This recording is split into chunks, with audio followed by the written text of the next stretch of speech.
Há cerca de 5 anos, analistas do mundo todo consideravam a democracia brasileira como consolidada, algo que se expressava na inequívoca volta dos militares aos quartéis. Passados 3 anos de governo do capitão Bolsonaro e do general Mourão, marcados por profundas crises que devastam a nação, sanitária, econômica, política, ambiental, energética, moral, explicitou-se o comprometimento de segmentos armados com um projeto de poder.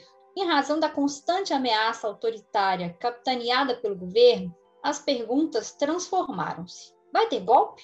Um golpe dentro de um golpe? Teremos eleição em 2022? Seus termos serão semelhantes às eleições de 2018? Se perderem a eleição, os militares aceitarão o resultado? O vencedor, se for civil, conseguirá tomar posse?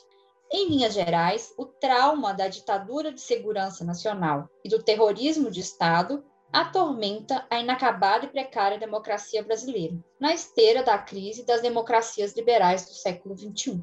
Este é um trecho do texto Problematizando o Controle Civil sobre a Violência, escrito pela Ana Penido, pesquisadora de pós-doutorado no Instituto de Políticas Públicas e Relações Internacionais da Unesp, e pelo Rodrigo Lentz, doutorando em Ciência Política pela Universidade de Brasília. O artigo foi feito para o relatório da situação dos direitos humanos do Núcleo de Estudos da Violência da USP. É o 7º texto do relatório, lançado na Semana Internacional de Direitos Humanos. Neste e nos próximos episódios do Cidadania 21, os autores irão tensionar algumas das explicações feitas pela academia sobre a relação dos militares com o poder, a política e a sociedade. Esse podcast é produzido pela Cristina Uchoa e por mim, Alan Felipe. Podcast Cidadania 21, uma parceria do NEV com a Comissão Arnes e com a Unpox. Um programa que traz os temas abordados em cada artigo do novo relatório da situação dos direitos humanos no Brasil.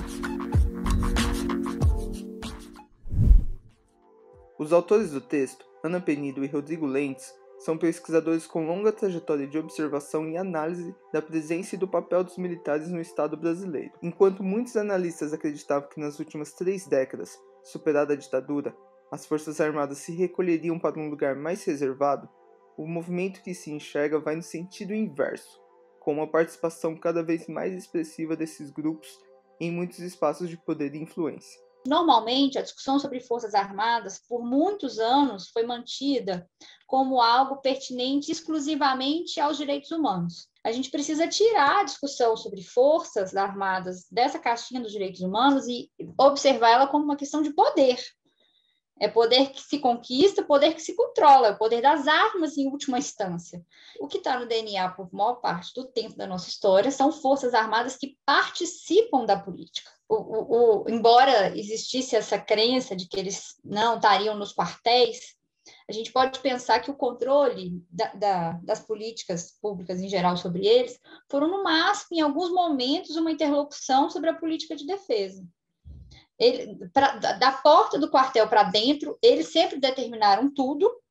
Do Ministério da Defesa, de forma geral, para dentro, à exceção do ministro civil, eles sempre coordenaram todas as cadeiras, e mesmo da política de forma geral.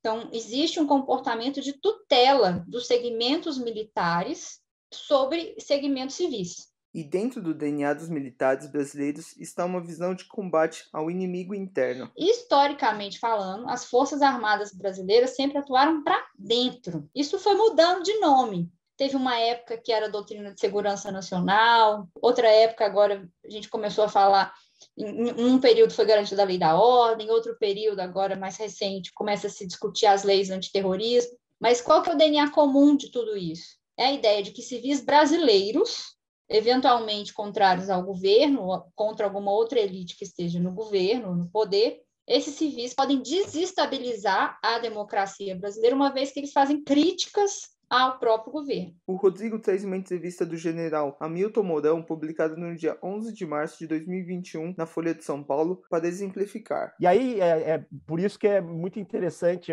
uma frase do general Mourão, já vice-presidente, esse ano, que a gente consta do texto, que diz o seguinte: o Exército não é apolítico, é apartidário. O Exército tem que fazer política. Óbvio que a política em torno dos interesses nacionais, ou seja, Mas quem que define esses interesses nacionais não é a soberania popular, não são instituições democráticas, e, em particular, os interesses dele, do Exército. Então, aqui há uma clara cultural autonomia da instituição militar em relação à soberania popular e às instituições democráticas, né? Nos próximos episódios, Ana Penido e Rodrigo Lentz continuarão explicando e questionando as explicações dadas ao papel do Exército na política nacional. Para não perder, se inscreva no canal do YouTube do Neve e assine o podcast no seu agregador favorito. O artigo completo já está disponível no site do Neve. É só entrar em www.neve.prp.usp.br e clicar na aba Relatório de DH. Este foi o Cidadania 21, uma iniciativa do Núcleo de Estudos da Violência da Universidade de São Paulo, o Neve USP. As atividades do Neve têm apoio da Fundação de Amparo à Pesquisa do Estado de São Paulo, FAPESP, por meio do programa do CEPITS, Centro de Pesquisa, Inovação e Difusão. O podcast tem a produção de Alan Felipe, Cristina Uchoa e Rafael Benchimol, colaboradores da comunicação do Neve. A edição é de Alan Felipe.